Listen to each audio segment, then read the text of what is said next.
Hi there. My name is Jessica Crow, and I am the founder of Apogy. Apogy is a change management training and consulting firm, and this is Change Leader Insights. This is our podcast where I get the privilege of interviewing experts, academics, change leaders of all different backgrounds and experiences. And today I have with me Douglas Flory, who is a member of the board of directors. He's the treasurer for the Association of Change Management Professionals, which I also am a part of, the Colorado chapter, but have became familiar with Douglas through the work that he's doing with ACMP, the content that he's sharing, the information that he puts into social media. I follow it, I resonate with it. So I really wanted to have a chance to talk with him. He's also a change management consultant. So if you're in the market for a consultant, Douglas does do that as well.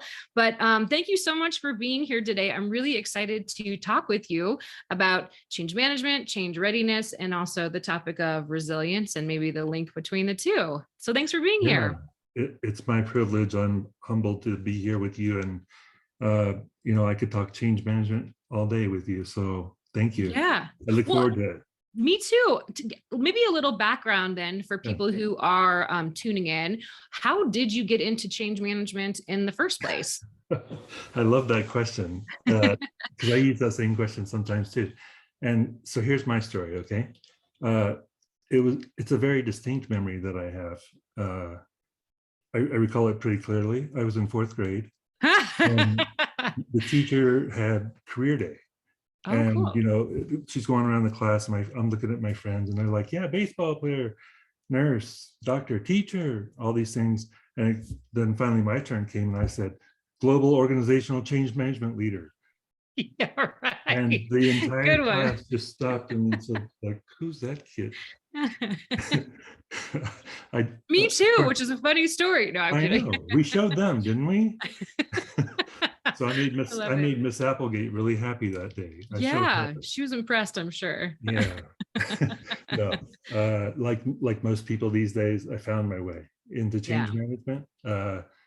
Which is interesting because literally in today's age, there's a lot of graduates coming out of college and university programs like Northwestern and USC and so many others that are producing some really great future leaders. And they literally are starting in school. But me, I found my way. I graduated. I had this career in mind, and then that didn't happen.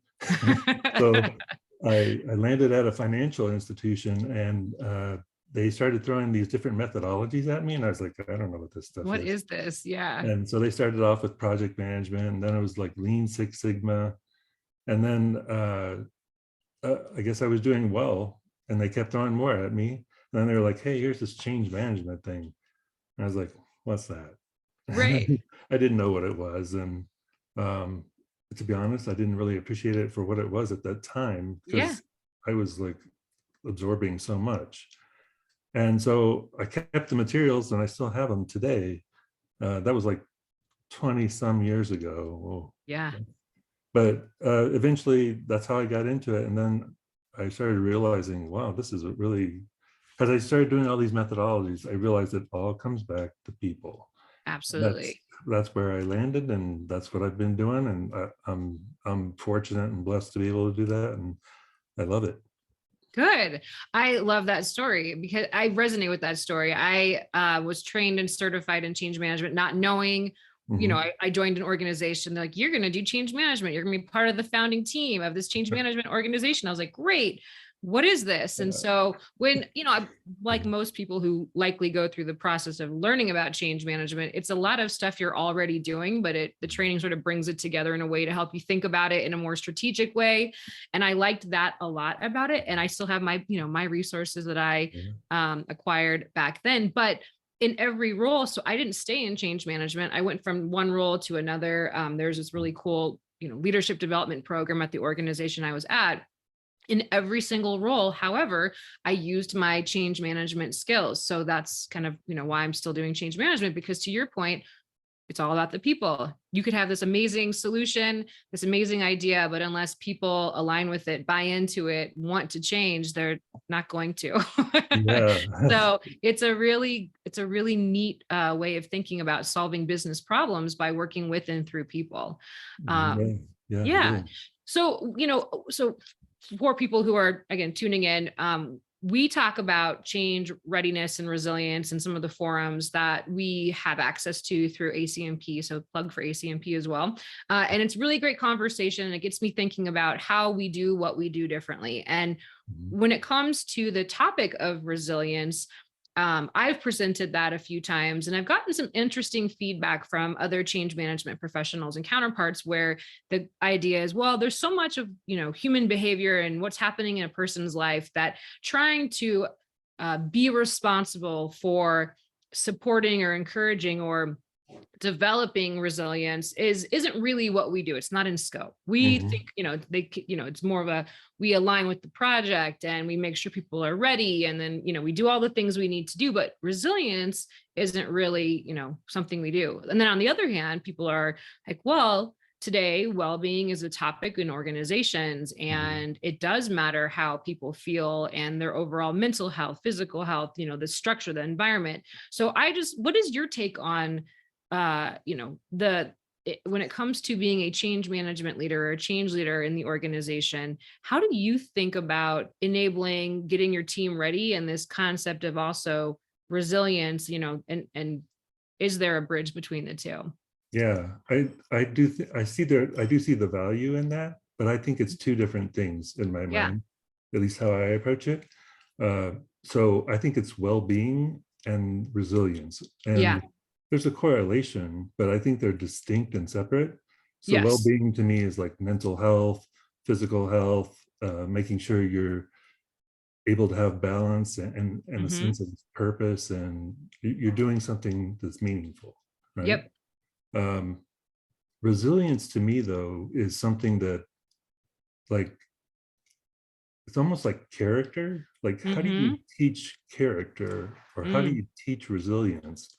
I remember somebody asking me that question one time: how do you teach character? And I said, back at It's a the great time, question. I was like, I don't think you can. I think you just teach concepts and principles, and you either agree to them and apply them in your life, and therefore you stick to them and you go through trials, events, experiences, and that shapes and molds your character. And I That's think a the really same is great way kind of of putting true it. with resilience, Yeah. because I hear a lot about this as well. And often what I hear or see is change fatigue. But Hmm. I'm just going to come out and say, I don't like that word. I think, Yeah.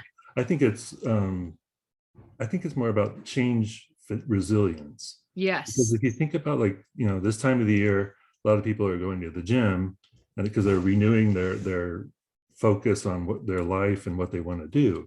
Right. You go to the gym and it's been a while, you start exercising and your muscles are weak, they're tired, they're sore after that first workout. Hmm.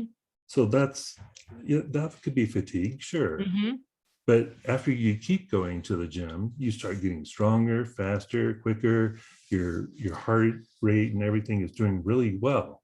And all of Hmm. a sudden you've gotten stronger, and you're able to endure and be more resilient because of Yeah. it. And I Yeah. think what we're all trying to do is, I think inherently, biologically, we are not programmed or conditioned for change. We Yeah. either fight or flight. Yeah. But the good news is that we can get strong at change if we exercise our muscle. And I think that's what a lot of people are going through right now. So it feels like fatigue. And I think Yeah. fatigue is real. It can be very real. But I propose that you're building your strength. And if you continue to go through those experiences, you will get stronger and stronger. So really, that's how I delineate the resiliency of it. And that's a great way of explaining it too. So how would you then, for someone who, you mentioned about building character, it's principles and concepts, and you Mhm. consistently align with them, and then over time that character develops because you do or you don't. Same with Yeah. going to the gym. You might feel Mhm. that fatigue, but then over time you'll have stronger muscles, and that's that resiliency. in the business world, in an organization, what are some potential like strategies or ways of thinking that could help an individual develop resilience to the continual change, the pivots in the organization, the new solution that's being implemented, the new person on their team? What would you do, or what would you recommend? Well, typically what I like to start off with in this area is introduce growth mindset Yeah. and focus on the mind. Mm-hmm. Um, so many times our mind can really influence the way we perceive things, the way we think about things, and therefore, as we do like professional athletes, they do imagery, right, in their mind, and Mm-hmm. they think about a specific play, and they close their eyes and they're imagining the entire scene, and then they go out and Mm-hmm. they do it, and it's normal, it's natural for them, and they, Right. they excel at such high levels, with professionals and Olympics and all that stuff. Yeah, Michael Phelps was big into visualization. Yeah, Yeah. exactly. And LeBron James and Michael Yep. Jordan, they use it. So many of them use it. So I think that's one thing to focus on is, what is your mindset? Is it Mm-hmm. a growth mindset where you can learn, you can continue to grow? This is an opportunity. This is not a challenge. This is not something to Mm-hmm. be fearful of. This is something, or something that's happening to you, is something that's happening for you. Mm-hmm. How do you respond to that change? Number one. And then if you can understand that, I think that can take you much further. I think the second thing you could do is kind of help everybody understand, what is it you can control and what can you not control. Mm-hmm. What's in your circles that you can influence and not influence. We Mm-hmm. can't influence something like a global pandemic, Right. or we can't influence those big things that are out of our control. Mm-hmm. Those kind of happen, and those are anomalies that I don't really feel like is in our scope for this conversation. Right. But Right. there are things we can control, like when we go to work, how do we engage with our colleagues, or how do we feel empowered or engaged? Mm-hmm. How do we respond to that change? And think about historically, when you've had change at work, how did that go? What influenced you? Was it a good experience? Was it a bad Mm-hmm. experience? Did change management become a bad word? Right. Hopefully Right. not.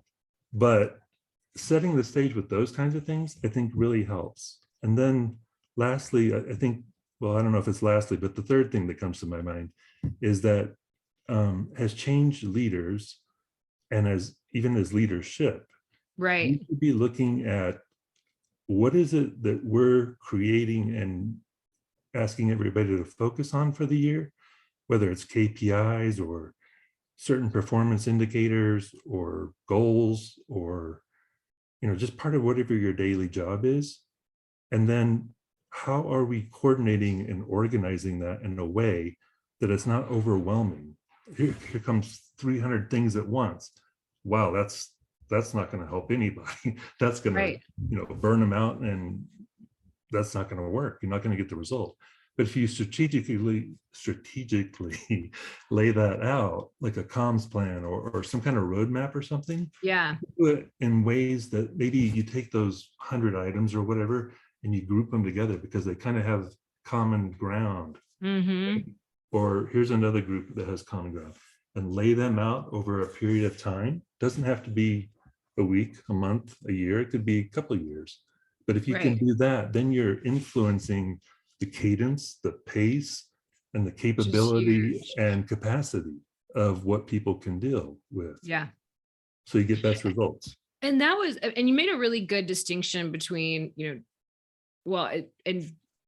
I'll say this as change management leader, change leader, and then leader. And it's all sort of one and the same, yet there is the distinction in organizations that have a dedicated change management Yeah. professional. However, really where the change gets diffused and is through that leader of the people, of the teams. And so, the things that you were describing, that if I'm an individual on a team, how do I develop that growth mindset? How do I prepare myself and ready myself for continual change? If I'm a leader of a team, what kinds of conversations can I be having with my team to nurture and coach and create that type of change ready environment? And then you have the change management professional who now is in that more consulting internal or external role. How do I shape and guide the conversations that the team leaders are having that with their teams? And so it's all connected in many ways. It really is, yeah. Yeah. And then what kind of conversation would you have with the C-suite? Where, I think that's a tricky one for many, because it's like, well, we already do change management. We've got leaders of teams, or we've got, our processes, we've got communications team and emails, and, like, well, I think the pacing and prioritization part is an anchor for me, at least, in having conversations with the C-suite. But I'd love to hear how do you bring the reality of how do you make change management important when you're talking to an executive leader who is focused on many different things, but financial performance is also a key driver of their world. They're thinking about that. Yeah. Yeah. I like to, some of the tricks I like to use are storytelling, analogies, metaphors, things like that. And I remember a time when I came to a C-suite and they were completely new to change management, but they thought, yeah, we got this. It's just it's in an email and you just create the materials, yada, yada. And we tried that and it didn't work. So I came back to them and I said, I gave them the parallel and I said, have you ever been to a concert? And they were all, oh yeah, I just went to one. And this one person who was really into music, I asked them, what was the last concert you went to? And they told me the name of the band, and it was like some 70s band. I don't remember. But anyway, the point was, I said, how was that experience for you? What was it like when they played your favorite song? And what were your memories of that concert? And they were like, oh, it was the best thing ever. Everybody was just hitting the right notes. They were singing, they were in harmony. It was just like I remembered the song, and they were awesome. And it was great. I bought a shirt and I still listen to it this day, all those kinds of things. I was like, yeah, that's great. And everybody else was like, yeah, I've had that kind of thing too with the band I like or whatever. I was like, well, what would it be like if you went to that concert and the drummer's like, completely off rhythm, doesn't remember when to hit the cymbal or whatever.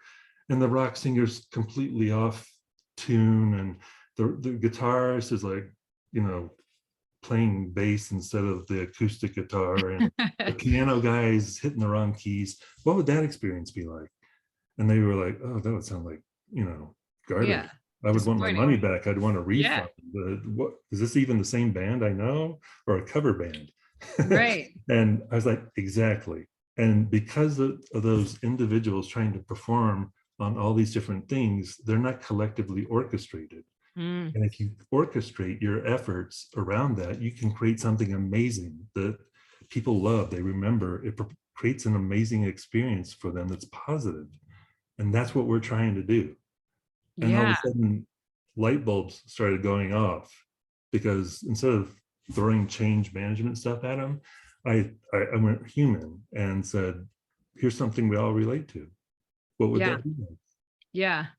And then that's a great way. Past that point, I just provided some data points from like their surveys, from some performance indicators, historical factors, things like that. And they were like, we have been doing that. Yeah.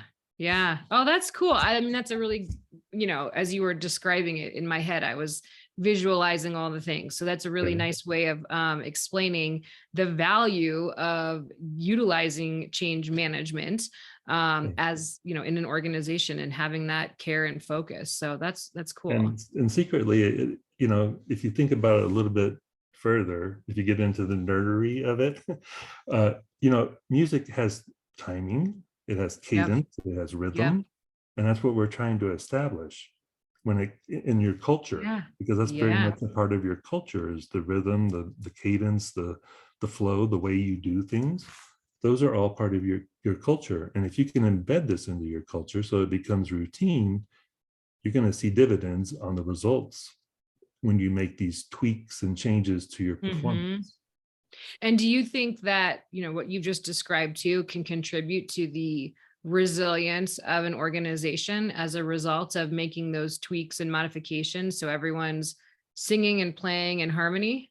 I do. And the reason why is because if we think about neuroscience, our brains, what do they want to do? They don't want to continuously be active and be trying to solve math problems or whatever. They want to Mm-hmm. be in efficiency mode. They want to be automatic and routine and ritual and those kinds of things. Mm-hmm. So if you can find those rituals and routines and establish them as part of your culture, so that this meeting happens on this day every week or every month or whatever, and we know that this report's going to come out on this second week of every month, or this is going to happen then, and then you can start to forecast things almost. And when you Yeah, can forecast things and they become more predictable, they that's the become word a I was thinking of. reliable Yeah. habit, a ritual, it's ingrained, and everybody just knows this is how we operate. Then you're seeing that resilience. And when something comes up, they can then show their agility and ability to navigate better than when there's not so much structure or routine. Yeah, they've got their coping skills are likely better to handle those Exactly. ups and downs. But would you, when I think about the today's workplace, Mhm. you mentioned that rest digest, that parasympathetic nervous system being activated, right? If we're thinking about Yep. the behavior, the neuroscience of change, most before the pandemic, stress was the global epidemic. And so most Yeah. people are operating at a frequency that is constantly looking for those threats, and change Yeah. in that environment, any shift, even small ones, it's like, is that a threat? Is that a threat? Is that a threat? So that executive functioning, that capacity to cope is diminished because of the environment, because of not having that ability to prioritize, to pace, to think about, to group changes together. So it is so important to be able to do that, but many organizations it's an Swirling. uphill battle. Yeah, Yeah. like they're already like, okay, you've got people who are really high performing, but their default is stress. so so Yeah. you know in that type of environment, it really does take a collective effort and a shared understanding about the value of why kind of bringing things down a notch could be Mhm.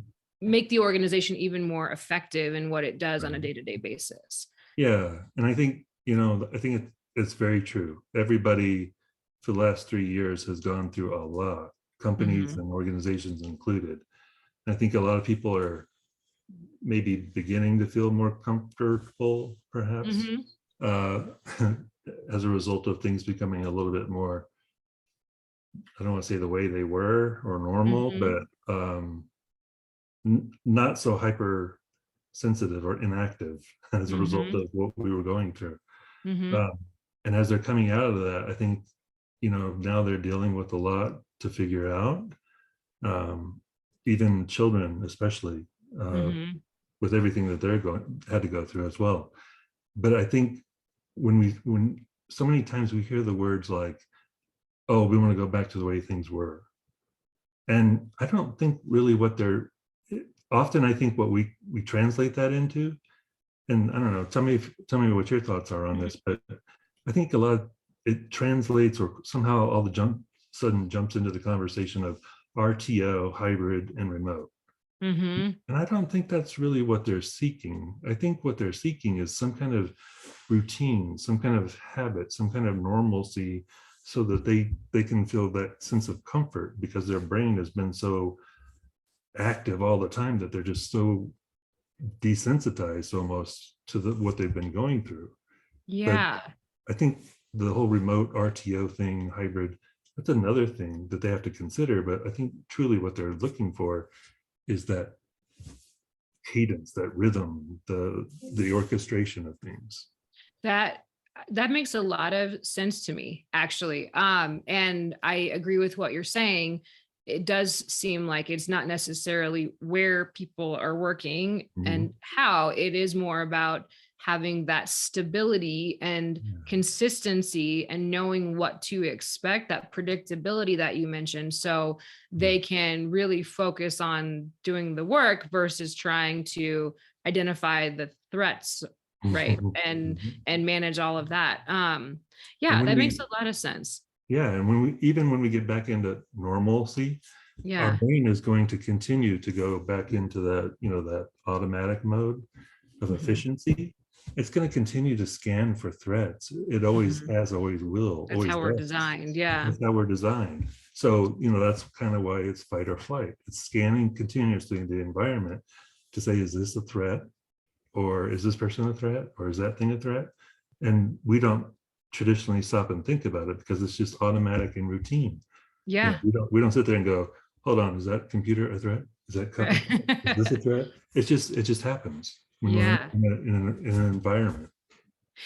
Right. And we're inundated with that. Even if we Mhm. don't even realize it, the content that we consume outside the workplace, there's always that potential for threats unless we're self-aware to recognize, okay, our own level of resiliency and what we might Right. need to restore Right. that. And then in the workplace, as leaders, how can we create more stability and consistency so our teams can perform to their fullest potential versus constantly scanning, constantly, um, operating at a higher, higher threat level, I guess. I don't know if I'm saying that correctly, but Yeah. that way they can handle the big changes or the small changes that come their way as a part of day-to-day, working life and also home life. And as you think about that, sorry, this just entered my mind, but Yeah. it's almost parallel to how people go through change. We Hmm. think, you know, whether or not you like the change curve and Kubler-Ross concept, Right.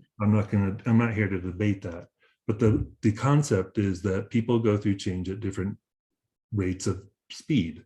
Hmm. So you, Jessica, might be more advanced further down the road than I am in Hmm. the change. Whereas I might be a little bit more latent and behind because I'm just now getting the information, or things at home are a little bit different, or whatever Right. it is causing me to be a little bit slower, but I'm still moving through that process. And I Right. think I think that's kind of an interesting parallel as to how that resilience and fatigue can happen. Yeah. You may be really strong, high performer because your resilience and everything, like you said. My performance, my resiliency may be still recovering and rebuilding and getting back to where I was, but I'm Yeah. not quite there yet. And that's where that well-being for me, there is a connection between Mhm. well-being and resilience. I do think it is two distinct things. The way that you explained it earlier was spot on. And yet, you mentioned there's somebody who's got things going on outside the workplace that's Right. affecting their resiliency in the organization. And that's why having that awareness that that is a reality of our employees, they're, as much as we'd like to think we keep it's separate. It's all one and the same. It all It's affects. you're the same person, whether you Yeah. walk in this door or that door. Yeah. And you're gonna have emotions whether you're at home or at the restaurant or at school or at work or wherever. You're a Yeah. human, so Yeah. you And can't separate it. you can't. And well, and that's what makes, you know, change management and implementing change in an organization so not complicated, but the thoughtfulness. I mean, you have to balance too the demands of the business and the and you there are reasons that there are goals and milestones and deadlines in place because that's how you will progress Yeah. and go towards something that can be an amazing experience if handled well. How do you I guess when you're thinking about balancing individual here who's resilient and able to adapt and flex, and then this person who isn't quite as resilient because of a lot of different factors, how do you balance that? Like how do you think about timing and Mhm. kind of accommodations would you recommend organizations make? Or is it about like what would you do? What kind of guidance would you give? Yeah, that's a great question. I think middle managers have a very hard job, They do. but Yeah. they also are the epicenter of your success. Whether it's trying to lead a team to achieve a goal or an individual goal, Mm-hmm. or help the organization and contribute to that line of sight of CEO has said, let's achieve this. So how does my role do that? Mm-hmm. Or understanding them as people and humans, like what, Mm-hmm. connecting, having that trust in a relationship with them, that they can understand, he's going through a divorce at home, so he's probably having a hard time, or Yeah. she's going through, just had triplets, or whatever Yeah. the different scenarios are at home, like you said, those could be really influencing people. And I think in a lot of ways you see that in working moms these days. They're having a Mm-hmm. real challenge with a sense of guilt or direction or purpose of, should I be doing this, or should I be over Mm-hmm. here at home and helping? And Mm-hmm. I hope that doesn't come across as sexist or anything like that. No, But there's a lot of conversation on LinkedIn right now yeah, about this very topic, but for men too with children yeah, at home. yeah. So I think not at all. Okay, It resonates. okay, good. Yeah. I didn't want to burn down your house.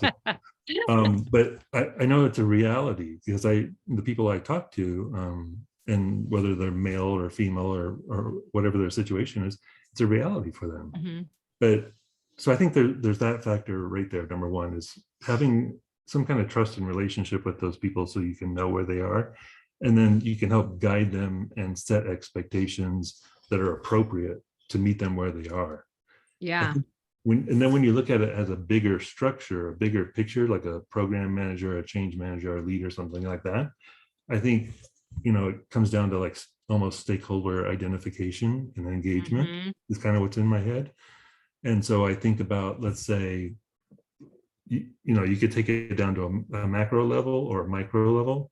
So a Mm-hmm. macro level may be a business unit, an entire group. Mm-hmm. It may be a team, or maybe at the micro level, it's an individual or a Mm-hmm. very small unit or something like that. Yeah. And understand, like, hey, here's our change. Here's our journey, stages A to Z. Mm-hmm. Where is this team on that journey? Mm-hmm. And kind of plot them on the journey. Yeah. Then you can begin to see, where are they? And then over time, strategically, how can you help those who may be having a challenge or latency, or understand what they're going through? How can you strategically apply change to help them, but also understand why they are where they are, and Right. watch them progress over time, from hopefully from low to high, Yeah. or resistant to adoption, or something like that. And I think if you can do that, I think that will help you move the dial, maybe not as fast as you want, but you'll see the progress and the traction that you're looking for with Yeah. context. And the change will stick versus it being something that they revert back to their former behaviors. Old habits. Yeah. As you were describing that, it was like lovingly holding them accountable, which, another way to put it might be having compassion for the human experience. Yeah. And it kind of circles back to our earlier, point. How do you teach compassion? Well, you either have it or you don't, but it's something you can develop by being more mindful and aware, and maybe having more compassion for yourself. And then you can hold others accountable in the way that you described, which is, you're doing the things from the macro to the micro level, but keeping that human experience, that person, the people front and center the entire time. Yeah. And I think when you do have that compassion, as you described there, I think you either have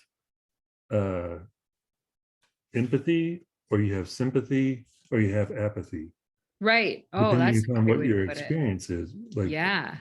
I watch, as I mentioned before, I have children of all ages. Yeah. And when I first got them a puppy, some of the kids were like, "Oh, a puppy, this is the greatest thing ever," and they were totally connected to the dog. Other people were like, "I'm scared of the dog. What is this thing?" The younger children, and so Yeah. they were kind of apathetic toward it, like, "What is that thing? I don't know what to do." And, some of the other kids were just like hugging it and playing with it and feeding it and Yeah. taking it for a walk, and you kind of see that. And then over time, I have a colleague who just recently posted about his furry friend who recently passed away. Hard. And I Yeah. was like, wow, that's really hard because animals have such a connection in our life. Yeah. And it's when you have those type of experiences that you can be, you can, hopefully you're not apathetic, but you can at least connect with them and be sympathetic or Mm-hmm. empathetic Mm-hmm. based upon what your experience is in connection to what they're going through. Yeah. Yeah. And that empathy in action is that Mhm. compassion that Yes, kind of right. brings it full circle. Yeah. Um, Douglas, I have learned so much from this conversation and I really loved talking to you. Oh, And I thank you. also, another takeaway is how to use storytelling to really paint the picture of what you're saying. Yeah. You did such a great job and it really helped reinforce how to think about things for me in a different way by using those stories. So note to self, more Oh, storytelling, because that thank you was so really much. effective. Yeah. Is Wow. how do people, if they want to get in touch with you, Mhm. is LinkedIn the best way to find you? And Yeah. LinkedIn is, website, I don't know. Yeah. yeah, LinkedIn is my love language. So I uh, love LinkedIn. I'm pretty active on there, and you can go on there and connect with me. I love to be social. Doesn't matter what your tenure and change is, whether you're curious or you've been doing change for 20 years or whatever, or you just want to connect on whatever we have in common. Ask some I'd love to do questions. so. Yeah. Yeah. Awesome. I think that's a great way, but I just want to, if I may, I just want to close Yeah. on this. I think, storytelling is very powerful, but I think the words we use as change leaders are very important. And, Agreed. we're sitting here trying to convince everybody, our potential customers, our employees, our clients, whatever, that you need us to help you. But Hmm. yet we have all this taxonomy and vernacular out there that change is hard, or Mm. 75% of all efforts fail, Fail. or Yeah. um, change fatigue, things like those. Think about how you're conveying your message and what that means, not only to your brand, but Hmm. the profession, and how it comes across to your employees, your customers, whoever your audience may be. Because when you use those types of words, then Bandura's social learning theory comes into play, and people are like, "Oh yeah, change is hard. Oh, change is hard. I hear that all the time. So change is hard." And it's not that it's hard. I don't think. I think it's that it's not natural for us human as Yeah. biologically, but it's complex, Yeah. meaning that there's different components, there's different layers, kind of like Shrek said, I'm like an onion, there's layers to me. And if you can understand those layers, you can make it a better experience, and it's not as hard as Yeah. everybody quotes all these different things that are out there. Yeah. That's a great, we're going to have a follow-up conversation because I agree with you that language and how you frame and Mm. frame things does impact people's perception and their Yeah. own belief system. The one where though I think it's okay to say is change is hard, because I think Mhm. about exercise science and like putting Oh, in that yeah. effort. It is hard. It is, like there is that Yeah. part where it's difficult, but through that difficult, you develop that growth, that strength, that resilience. And so it's like, but we'll have to save We'll that have for to a talk whole about other that time. one another time. I'd love that. But you're right. Exercise is hard. Exercise is hard. that one you'll give me. Wonderful. Well, thank you so much again for having a conversation with me today. I'm excited to share this with Apogy's community, with my community of friends on LinkedIn and other social media platforms. But yeah, thanks so much. I hope you have a great rest of your day. Thanks again for sharing your wisdom with me. Yeah, I sincerely appreciate it. Look forward to continuing to follow your journey. And if there's Same. anything I could do to help you or anybody watching, let me know. And this is a great start to my day. Thank you.